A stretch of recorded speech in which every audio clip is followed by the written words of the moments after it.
ભાઈ હું સાચું કહું છું, હું તમને ઓળખતો પણ નથી. પણ હું તને પૂરેપૂરો ઓળખું છું હરામખોર. કુમાર પર હાથ ઉઠાવતા પહેલા તે એટલો વિચાર નતો કર્યો કે એક દિવસ કુમાર આ હાથ કાપી નાખશે. પણ ભાઈ એ મારો હાથ નહોતો. આ તો અત્યારે તારા હાથ બંધાયેલા છે એટલે, બાકી તારા હાથનો માર મને આજે પણ યાદ છે હરામખોર. મોટા ભાઈ હું નહોતો, સાચું કહું છું. જુઠ્ઠું બોલે છે હરામખોર. મારો આને છોડી દો મારા દીકરાને, છોડી દો.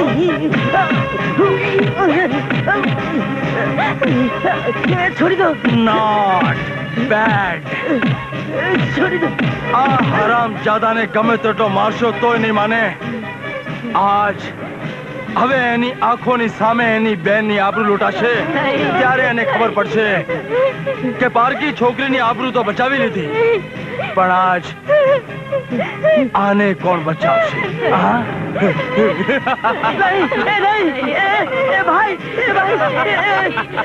મારી બહેનને છોડી દો ને.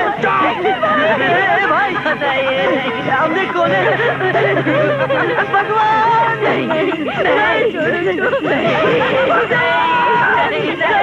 છોડી દે મારી બહેનને. ભાઈ છોડી દે મારી દીકરીને, છોડ. અરે ભગવાન, આજે દુનિયાને દાખલો દેખાડી દે કે આ કળિયુગમાં પણ તારી હયાતી છે. પોકાર તારા ભગવાનને. જોઉં છું એ કેવો ચમત્કાર કરે છે. અરે મૂર્ખ, ભગવાન તો સતયુગની કથા વાર્તામાં આવે. મારી તાકાત સામે નહીં. ભગવાનને ભૂલી જા અને મારી તાકાતને શરણે આવી જા. આજના યુગમાં મારી તાકાત એ જ ભગવાન છે. જોવી છે? દેખાડું? હા, જોવી છે મારી તાકાત? તો લે. સાવધાન.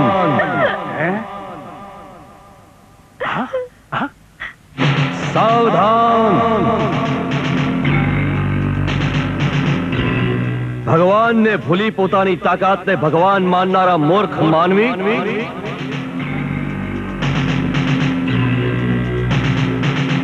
સાવધાન થઈને સાંભળી લે. જ્યારે જ્યારે ધરતી ઉપર ધર્મનો નાશ થવાની તૈયારી થાય છે, પાપ અને પાપીઓનો ભાર આ ભૂમિ પર વધી જાય છે, ત્યારે ત્યારે ઈશ્વર કોઈને કોઈ રૂપે અવતાર ધારણ કરે છે, અધર્મી અને પાપીઓનો નાશ કરવા માટે. પાપીઓ, હે અધર્મીઓ, સાવધાન.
ખબરદાર, જો મારા માણસો પર હાથ ઉપાડ્યો છે તો નહીં તો તારી બહેનની ઇજ્જત સલામત નહીં રહે.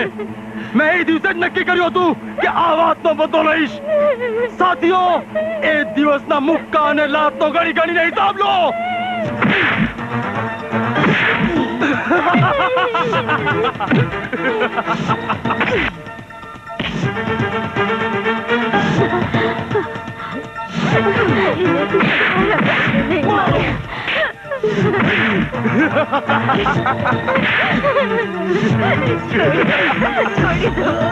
ના મારો.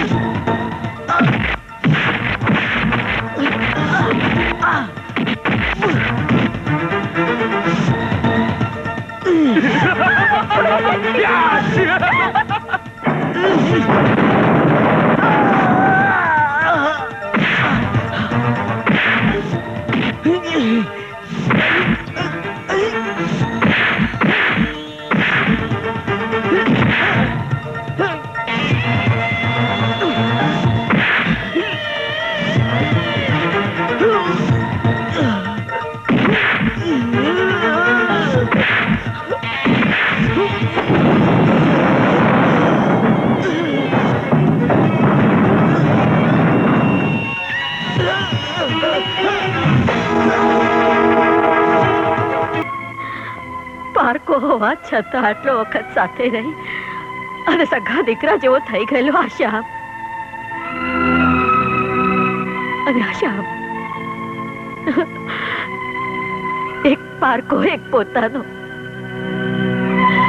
હે ભગવાન, બે દીકરાઓ સાથે હોવા છતાં અમારી આ સ્થિતિ. બેન, આ બંને દીકરામાંથી કોઈ પારકો નથી. બંને તમારા જ છે, તમારા પોતાના. મારા દીકરા? પણ ભાઈ, મારે તો સંતાનમાં એક દીકરો અને એક દીકરી જ છે. એ દીકરી તમારી નથી, મારી છે. અને આ પરેશ અને શ્યામ તમારા પોતાના દીકરા છે, જેને તમે જોડિયા દીકરા તરીકે નર્સિંગ હોમમાં જન્મ દીધો હતો. ભાઈ, તમે શું કહો છો? મને કઈ સમજાતું નથી. વર્ષો પહેલાના રહસ્યને ખુલ્લું કરું છું. યાદ કરો એ દિવસ જ્યારે તમે તમારી દીકરી અને દીકરાને લઈને નર્સિંગ હોમની લોબીમાંથી પસાર થતા હતા. ત્યારે એક ભાઈએ તમારા ચરણોમાં એના દીકરાને મૂકીને તમને આશીર્વાદ આપવા માટે વિનંતી કરી હતી. અરે, પણ મારા આશીર્વાદ શા માટે? મારી પત્ની એક બાળકની માં છે, તેમ તમે બબ્બે સંતાનોની માતા છો એટલા માટે.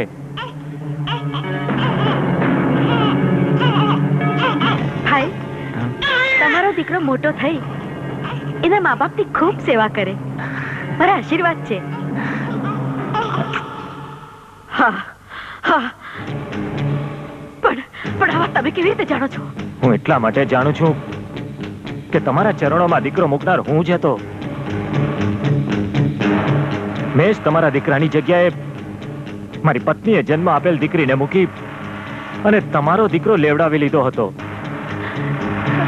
એટલે આ બંને દીકરાઓ મારા છે? હું આ બંને સંતાનોની માં છું? પકડી લો આને પણ. છોડી દો.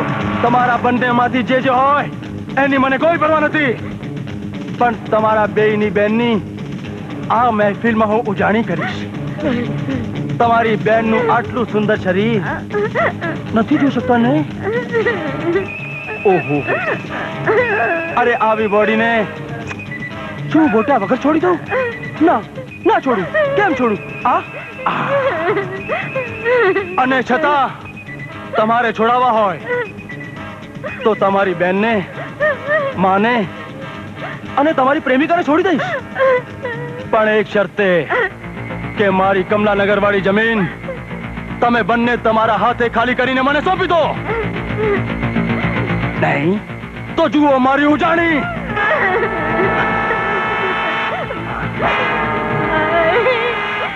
Not bad.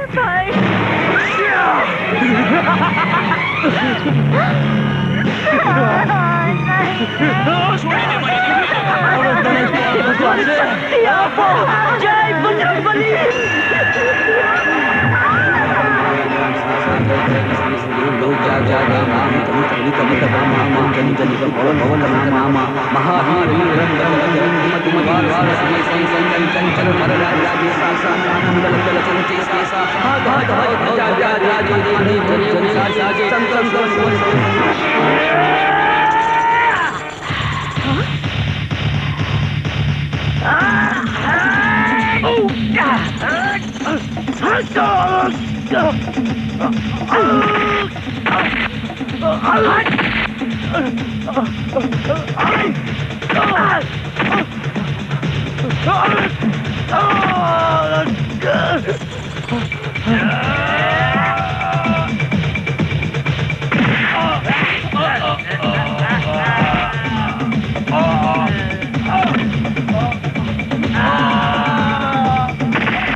શ્યામ માં શ્યામ માં શ્યામ બેટા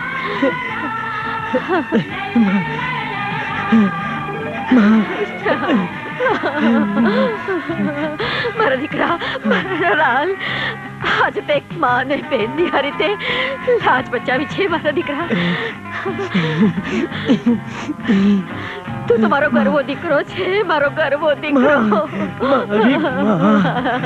નહીં તો હિન્દી ફિલ્મ માં જેમ આવે છે ને તેમ બધું પતી ગયા પછી પહોંચતો. ગોવિંદભાઈ હા. એ હરામખોર ને એના કરેલા કરમ પહોંચ્યા ઓહો, એના મોઢે રૂએ રૂએ કાચ ફૂટી નીકળ્યા છે. હવે સાહેબ આને પકડવાનો જલસો કરો ચાલો એ પકડી લો એને. અને પછી એને જેલમાં જલસો કરાવજો. ઉપાડો ઉપાડો. બેડ. અને કુમાર, તારા સોલિસિટર પાસેથી તને મળેલ વારસાની વિગતની આ ફાઇલ લઈને આવ્યો છું. આ ફાઇલમાં કમલાનગરની વસ્તીની જમીન તારા વારસામાં આવતી નથી. અરે એના પર હક છે એ વસ્તીમાં રહેતા કુટુંબીજનોનો.